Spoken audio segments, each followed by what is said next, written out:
Hey YouTube, how's it going? Venom Man 20 here tonight. Tonight we're going to be diving a little bit deeper into the Flying Viper series. This is part 2. Of course, in part 1 we've already checked out the Bothrops bilineata. Tonight we're going to be checking out this little guy. This is the smallest one I have to show you throughout the entire series. This is Bothrops erythromilus. This guy's a little bit more toxic than the last one, although he be small. He packs a pretty good punch, so let's go ahead and take a look at him. Warning, all venomous snake handling in this video is performed by a professional. Please don't try anything you're about to see at home. So I'm going to go ahead and open up this container, and hopefully he doesn't shoot out because I'm sitting down, so I might back away a little bit because I don't know how his temperament is. I haven't messed with him much. But a lot of Bothrops are very springy. This is why I consider them a flying viper. They're very quick. Now this is not as toxic as a lot of the other Bothrops. As I said, we're going to be getting a little bit more toxic and a little bit more toxic as we go. But this guy is actually relatively young. This is a male erythromilus, also known as a Katanga lancehead. So these are found throughout Brazil. And these guys are actually closely related to like the alternatus or nuidae or deporus. The alternatus is actually the one we're going to be looking at next week. But these are like a grassland species. So a lot of people hear Bothrops, they think of like fertilance or the aspers. And those guys are the jungle species. Those guys are extremely toxic. Not as toxic as the island species, but they are pretty bad. I have handled one of these once before, back when I worked in a zoo. But I can't take a bite from this guy. I don't want to get bit by anything venomous, but this is one that I would not want to screw up with. So the maximum venom yield of this animal, or the average venom yield I should say, is about 40 mg. So it's not a big venom yield, but it is pretty toxic. Now most Bothrops, when they bite you, they have a hemotoxic venom.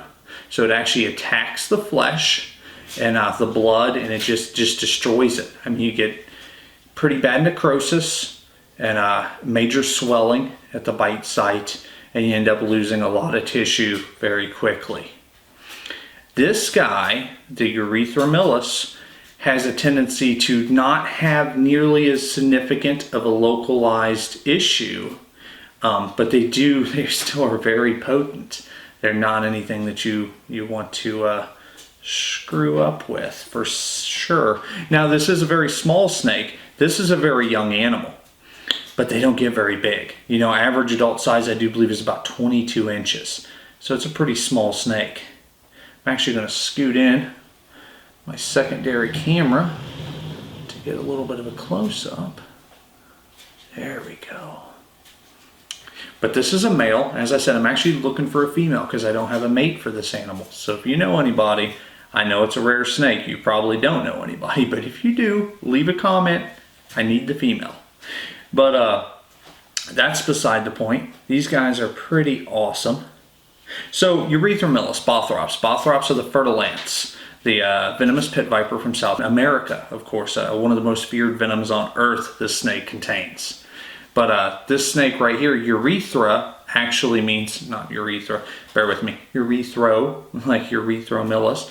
Urethro means red, and milus actually means black. This is ancient Greek, so it's black and red viper, because they have a little bit of a black around the scale, around the pattern right here, and they kind of redden out. They have a tendency to have some red in them, not like a king snake or, you know, a milk snake or anything, but they are some brighter Bothrops. They ain't as colorful as the first one we did, the bilineata, but they are still very beautiful. Hey, little guy. But these guys strike fast. I mean fast. Hey, bud, are you thinking about food? You're always thinking about food. And that's what makes Bothrops dangerous. You'll open up the cage with your hand and they will shoot and hit it every time. With those heat-seeking pits, they lock on and they don't miss. They are pretty accurate. I've never really had a close call with a Bothrops because I've never really taken a chance with a Bothrops. I've seen a lot of people screw with them, and this is not a snake that you would ever want to get bit by. If you got bit by this, you would want to die way before you ever did.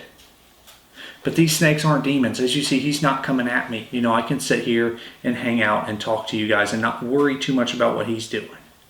If he shoots off the table, it's because he panicked. You know, he didn't know what was going on. I'm a lot bigger than him. I mean, I'm scary looking. Let's admit it.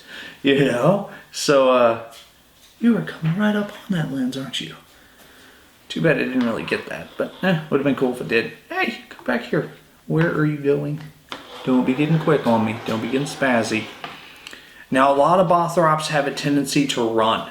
So, they will shoot off, and you will go to chase them, and they'll turn back on you.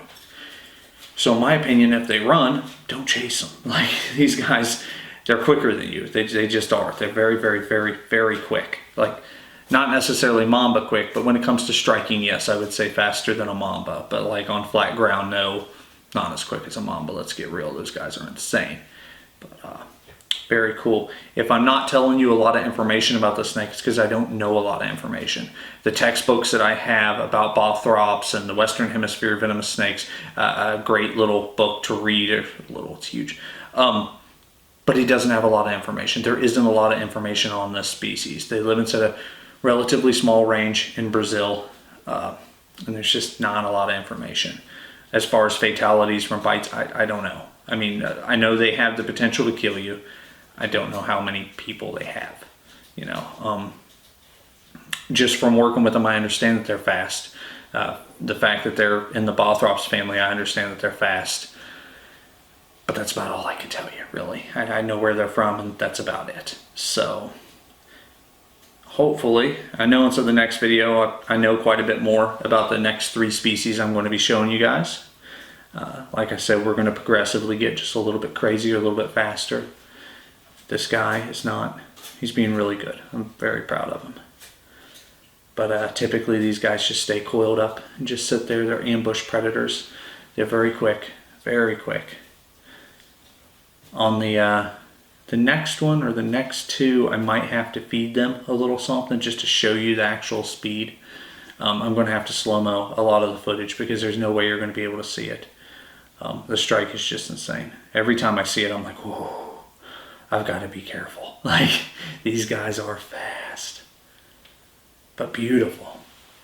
But these guys aren't the demons that everybody makes them out to be. You know, I'm talking them up because I don't want you to get a false sense of security. You see me doing something and you want to try, don't do that. You know, this is the epitome of snake keeping. You know, if you're ready to keep mambas and you're ready to work with king cobras, you know, maybe you're ready to keep Bothrops. You know, these guys are a league of their own. Yeah, they're a very serious snake, but they're not horrible snakes. You know, like I said, he's not coming at me.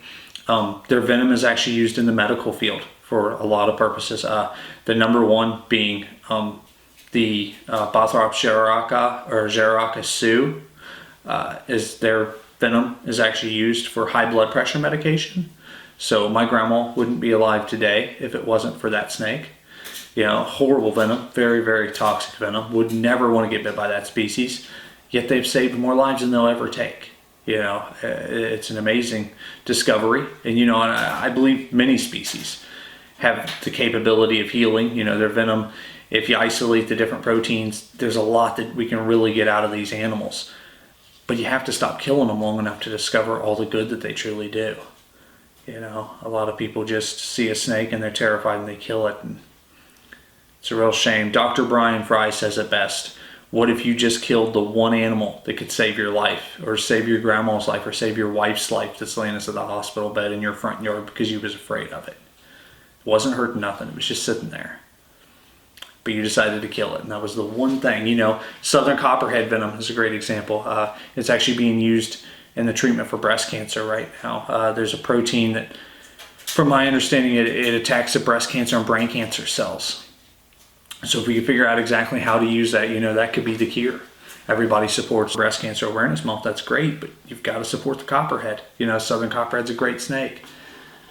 In my state, the native state where I'm from Missouri, they had never killed anybody up until, at least on record, up until like, I want to say it's like 2012, 2013. And the guy actually died from a heart attack. He got bit and he panicked so much. He's like, oh no, I got bit. And he died from a heart attack. You know, it wasn't the venom. You can't blame the snake for that. That's just a fear, a misunderstanding. Hey, what's up, little guy? You're cool. I've never messed with this guy just because, you know, I want to give them their space. I don't want to stress them out. There ain't no point in that. So I've never actually taken him out. Just cleaned around him and fed him and watered him and never really messed with him. It's about time you get a bigger cage though. Even though you don't move much. Ooh, hey bud, what's up, man? No, stay calm. Hey. Coiled up, look at him. You are adorable. You being angry? What's up? Don't be all strikey. I should have got you a rodent for this video, shouldn't I? Since I don't know anything about you, at least I could have fed you. People would have enjoyed that. You have a pretty keeled scale. That's pretty awesome. Beautiful eyes on him. Well, while he's in this position, I think I'm going to try to get a picture for the thumbnail of this video. I do appreciate you checking it out. As you know, I love these guys, and I really appreciate, hopefully I can share some of that passion and it rubs off on you. I will be back next week with another video of a different kind of Bothrops. One that's going to be a little bit harder to film. Oh yeah, by the way, forgot to plug it. I have merch available now, so go ahead and check that out. There's a link right below this video. I got a new Bilineatus shirt coming out, so I think you guys will enjoy that. But at least I did. I think it's awesome. I'm going to buy a couple and wear them and set some upcoming videos. Also have a couple different things coming out and set some upcoming videos like here real soon. Different things that you guys might be interested in. So anyway, yet again, thanks for checking us out. Y'all have a wonderful night. Check back next Tuesday for another one of these videos. Bye.